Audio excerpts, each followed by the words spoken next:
of the monastery. Of the monastery. Mor Gabriel. So what you see around the monastery are the villages. These are the villages. These villages are involved too, I mean, under threatening that they will be deported from their people. Yeah, what we're doing here, what they're actually saying is that they're making claims on the land. The surrounding villages are making claims on the land. So what has already happened, in fact, is that substantial amounts of land have already been taken away from the monastery. Already. A decision was made by the land registration system, which is called the cadastral system in Turkey, where they've already taken away substantial amounts of land from the monastery. Based on what? It's quite interesting. I mean, Turkey is trying its best to get into the EU. Yeah. Everyone knows that. The EU has made certain demands upon Turkey. So the EU has said to Turkey that we want you to have a land registration system which can be relied upon. We want you to put it into a database. We want so then if someone from other EU countries wants to buy land, then you have land registration documents, title documents, blah, blah, blah. So this boundary land registration system that's being implemented into Turkey at the moment is a result of an EU directive. So what they've now done, Turkey, is that they've now completed 99.5% of land registrations in Turkey. It's almost done. It's almost done. They've in fact externally contracted the work to people, and people go down to a town like Gunguren, and they redraft the boundary lines. These contractors. And this is the #1 claim against our monastery.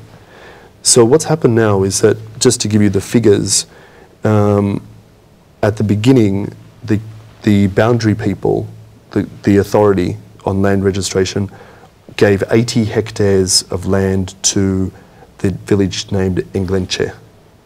That's #1. Then they gave 31 hectares of our land to another village, which is called Yayventepe. Again, my pronunciation is very bad, so excuse me. I'm not better, so then... So I think it's Turkish pronunciations it's not easy.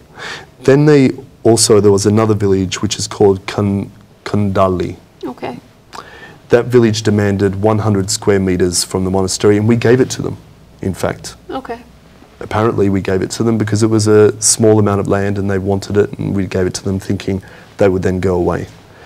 Now what's happened is that as a result of the initial decision by the boundary people, by the boundary authorities, that land is already gone. It's gone. It's already been given to the surrounding villages. But now what we did was we made a claim. We said that boundary, the giving away of our property is wrong. So we want that land back. Okay. So that's the first claim. The monastery is making a claim against the Turkish authorities to say we want that land back, the initial land that was taken. Okay. Now what's happened as a result of that, what we call the boundary dispute or the cadastral dispute, that's #1 claim.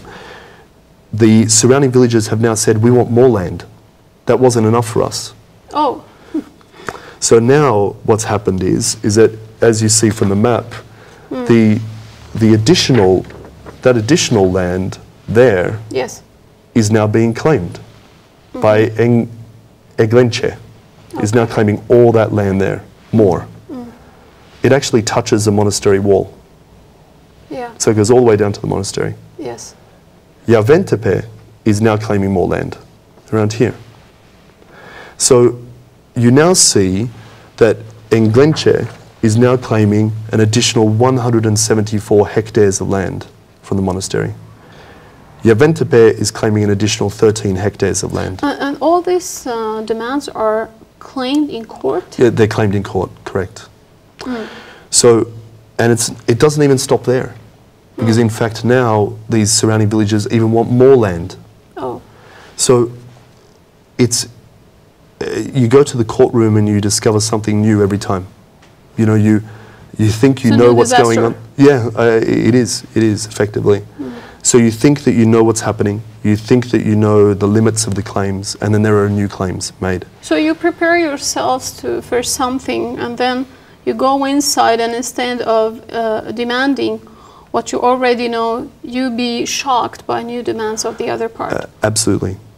So what happened was, just with this first claim, the boundary claim, our lawyer, Rudy, the Syriac lawyer, Rudy, was in the courtroom, and the judge presented him, in Wednesday's trial just last week, presented him with a report.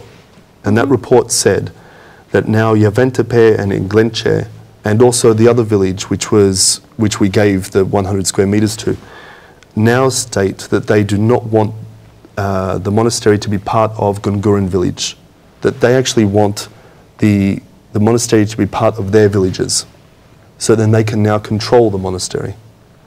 So these are new claims that are constantly being made by the surrounding villages. And the judge has taken their requests and put it into the report. Now, Rudy at the courtroom on Wednesday demanded that this was incorrect, that this was inexcusable, and that demanded that the judge do not pay any attention to those claims. Okay. The judge said on Wednesday that he wanted a new draft of the boundary lines from our side. So now what's happened is that for the boundary line dispute, our lawyers are now preparing. How many lawyers are working on this case?